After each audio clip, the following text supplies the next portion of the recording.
La révolution néolithique.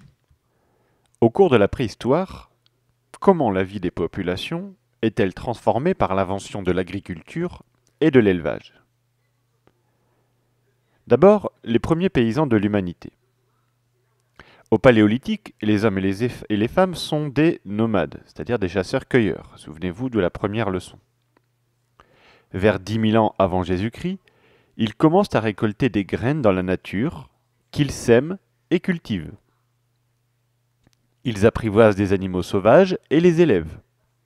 Ainsi, ils produisent leur nourriture et deviennent agriculteurs et éleveurs. C'est une révolution. Mieux nourries, les populations du néolithique augmentent et se répandent à travers le monde.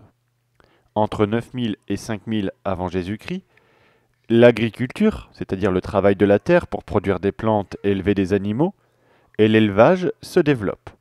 D'abord au Proche-Orient, puis sur tous les continents. Les paysans cultivent des céréales, comme le blé, le riz, le maïs, le millet, et des légumes, comme les haricots, les pommes de terre. Ils élèvent des animaux, comme les bœufs, les porcs ou les moutons. Autant de cultures qui sont encore très présentes dans notre alimentation aujourd'hui. Ensuite, ils ont une vie qu'on appelle sédentaire.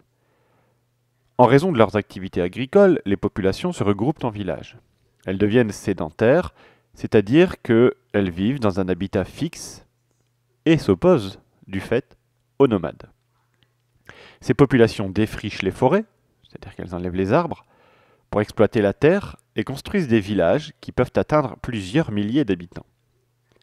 Les maisons, en pierre ou en bois, réunissent les premières familles. C'est la naissance, en quelque sorte, de la famille. Parmi les paysans, certains deviennent artisans.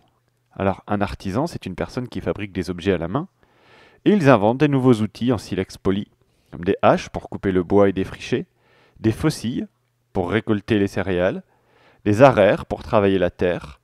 Ils inventent la roue et fabriquent des poteries en céramique pour stocker les aliments.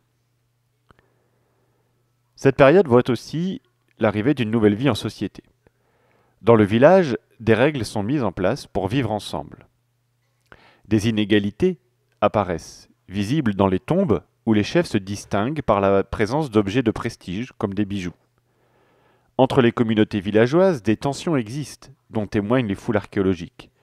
Il y a des fortifications autour des villages, des armes en pierre ou en métal, et des traces de violence sur des corps retrouvés comme celui d'Otzi, par exemple. Les paysans du néolithique nous ont transmis leurs méthodes agricoles, que nous avons modernisées.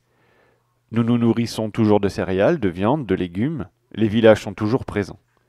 Dans les paysages, les traces du néolithique demeurent, par exemple les mégalithes ou l'art rupestre. Alors, les mégalithes, ce sont ces énormes pierres dressées, qui pourraient être des tombes collectives. Et puis l'art rupestre, ce sont ces peintures ou ces gravures réalisées en plein air ou sur des parois rocheuses, qui, comme lors du Paléolithique, sont peut-être le signe de croyances religieuses. Avant de terminer, une petite information supplémentaire. En histoire, on appelle une révolution une évolution du mode de vie qui aboutit à un changement complet de la manière de vivre. Il y a un changement total.